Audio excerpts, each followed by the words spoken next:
Greetings and salutations. Welcome to another episode of 365 Days of Gaming. I really appreciate you taking out time to check out this video.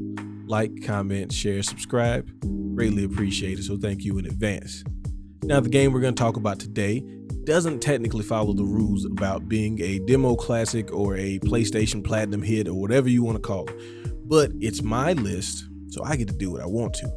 So I say it qualifies just because it is a PlayStation game, even though it is a re-release of an SNES game, okay? Does not matter. Still a PlayStation game, still counts.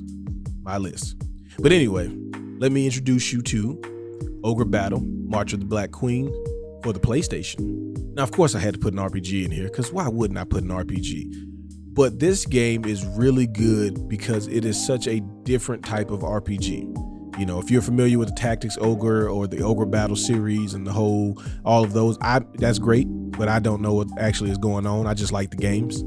So this particular one, the way the game is set up is, one, there is a tarot card system where they ask you some questions in the beginning of the game, you get some tarot cards. But then as you go around on the map, because there's this like real-time strategy element to it, you liberate towns and temples and you get to pull a tarot card. Now, not always a great idea to do it. Sometimes you might want to just not do it because you can get negative bonuses from the tarot cards, but a lot of times you can get like bonus HP, strength, things like that. But then the tarot cards have another function.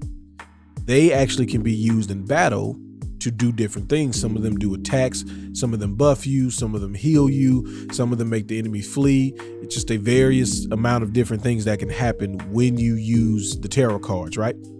So this is really like just a complete different way of playing just that part of the game. In addition to the battle system, which is based on something I had never experienced before or since, where each of your units have, you know, an attack for the front row and an attack for the back row. So depending on what type of unit they are, you want to put them in, you know, that type of formation. But the thing is, they have numbers next to them, meaning they'll do like one attack or two attacks or three attacks or four attacks.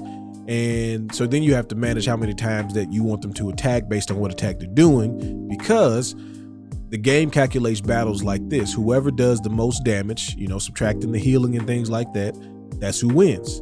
And so you have to figure out based on the enemies you're facing, like you can change your formation before a fight, things like that.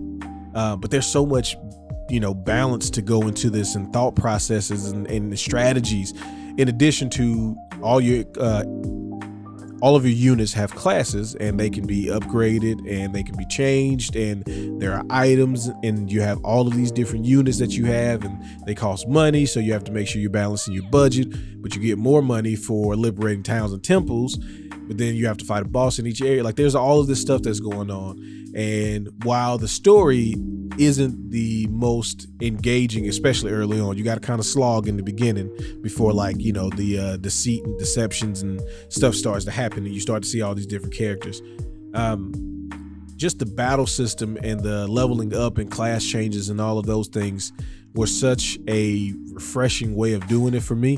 So when you take all of those things that you can do in this game, and the way you battle and the way you level up and the way you can change units and go into different things, like, I was hooked on this game. You know, I never even actually owned this game. I used to just rent this like pretty much every other weekend. I was going to be renting this game and trying to beat it.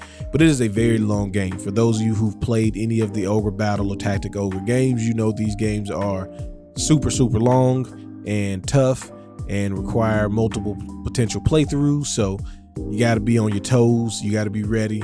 But for me, this was like my intro to like real-time strategy, you know, like games, because this is not a real-time strategy, it's more of an RPG, but a amazing game. And, you know, I had to put it on the list, decided to do it now, really because I just wanted to play it again. So that's what I've been doing, and, you know, use that to make footage to show you today. So if you've played this game, I'm telling you, you know, I would like to know, one, did you beat it? Because that's an incredible feat.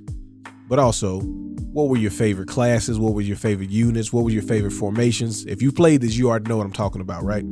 How much do you enjoy hearing Fight It Out before you engage in a battle? And, you know, your thoughts on what would you like to see done for maybe a sequel to this? If you've never played this and you are a fan of like not traditional RPGs, you really should try this out. Give it a chance. You'll definitely enjoy it. You know, on the SNES, on the PlayStation. Good luck finding a physical copy at a reasonable price. But when you do, you will enjoy it. As always, appreciate you checking out the video. Hope you enjoyed yourself. Y'all have fun. Y'all be safe. Peace.